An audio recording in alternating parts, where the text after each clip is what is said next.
Good morning, my dear brothers and sisters. We wish to welcome all of you to this Eucharistic celebration as we celebrate the 18th Sunday in Ordinary Time. At nais din natin pong tanggapin, batiin ang mga peregrino ngayong taon ng Hubileo. Maligayang pagdating po sa Manila Cathedral, and we hope that this will be a blessed encounter with you and the Lord this Jubilee year. And we are happy that you are here with us this morning. My dear brothers and sisters, we also and we always face people who are doing their best so as to secure something for themselves or for their family for the future. Magtatrabaho, kakayod, lalaban sa araw-araw para may pangtustos, may pangmatrikula, para may pangkain, para merong huhugutin pagdating ng mga panahon. We get to see people striving their best so that they can also earn and enjoy blessings.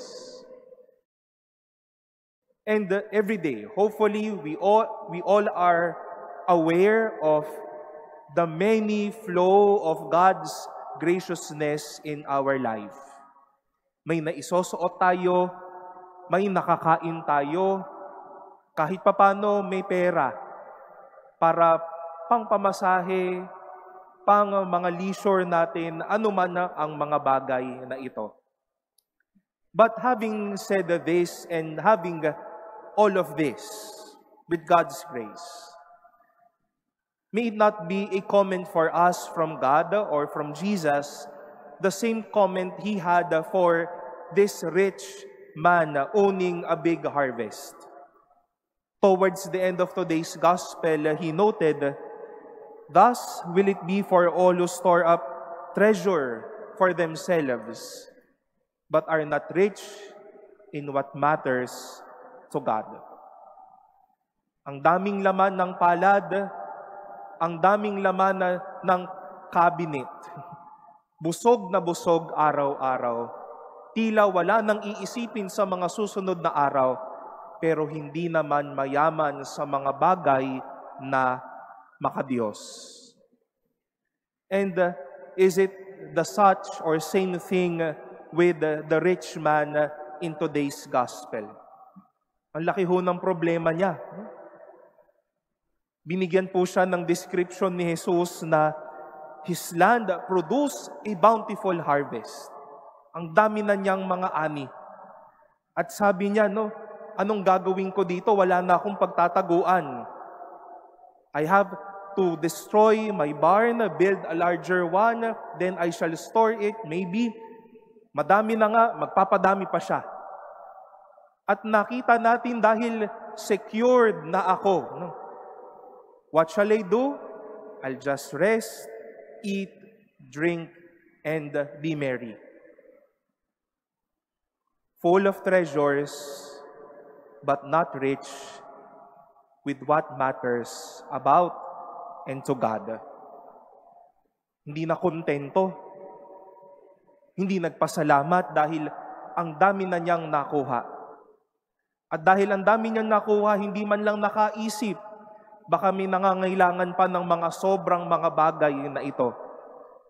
At dahil enjoy na, ayan, tutungangan na lamang. Bahala kayo dyan, basta ako dito, secured. I'll just rest, eat, drink, and be merry. Full of treasures, but not with the matters about and to God. And my dear brothers and sisters, we might be caught up to the same flow of life.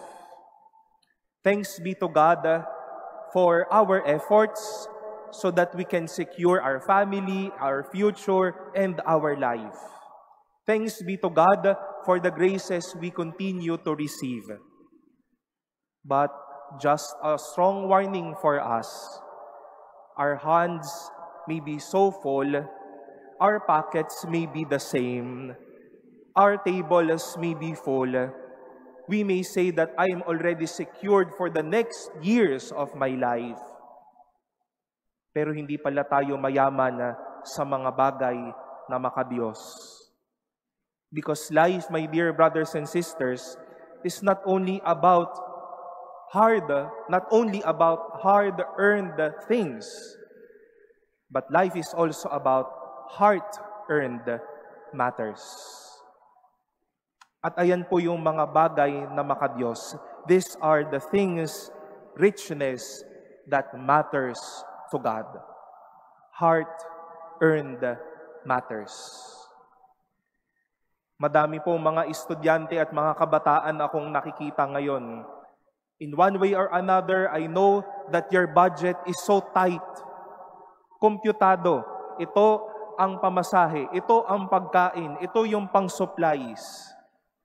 Pero alam ko madami sa inyo ang magtatabi kahit papano, para sa birthday ko may pangkain ako. Para sa birthday ni Mami may maiabot ako. Madami po sa atin ngayon, alam po natin ito sa Pilipinas, many are groping with a not so good income. Not everyone are enjoying the maximum income or pay. Pero dahil ito yung meron ako, kayamanan ko ito. May pangkain si misis, ang mga anak, may pangmatrikula. May mga tao sa paligid ho natin, walang-wala, walang maibigay, walang maipangtustos, pero ayan pa mismo yung mga taong mayaman sa mga bagay na makadiyos. Kahit man hindi makahulog ng kolekta, pero narito sa simbahan, nagsisimba, nagtitiwala sa Diyos, kumakanta, nagdadasal. And I hope we live that congruence. In that congruence, God has been giving us richness and blessings, but let us also live with matters about the Lord. Continue to live our happy and a simple family with my mother, with my parents, with my brother, my sister-in-law, and my nephew. Ito po yung tanging something that I am proud of with how we were raised by my parents.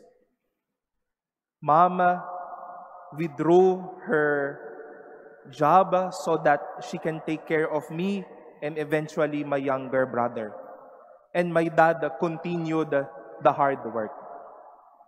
Sa mga nakwentuhan ko na po nito, ang tatay ko po ay funeral director. No?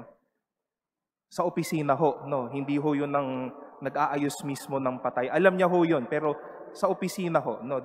Managerial works and so. But Dad was not really receiving so much from his work.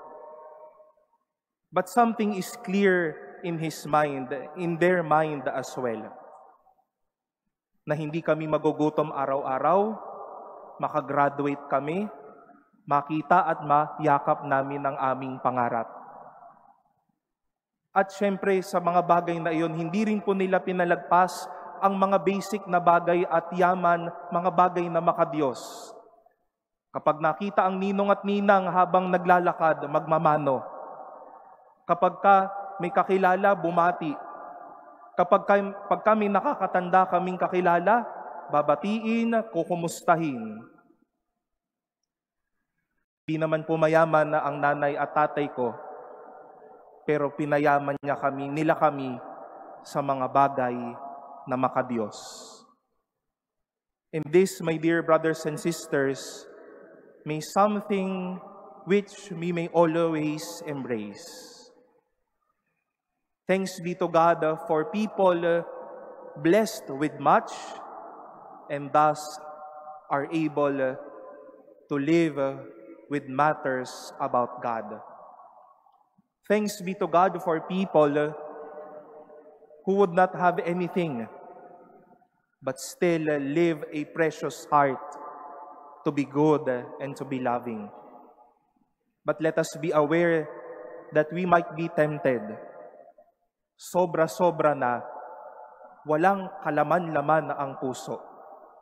Wala na ngang laman na ang sarili, wala pa rin laman na ang puso.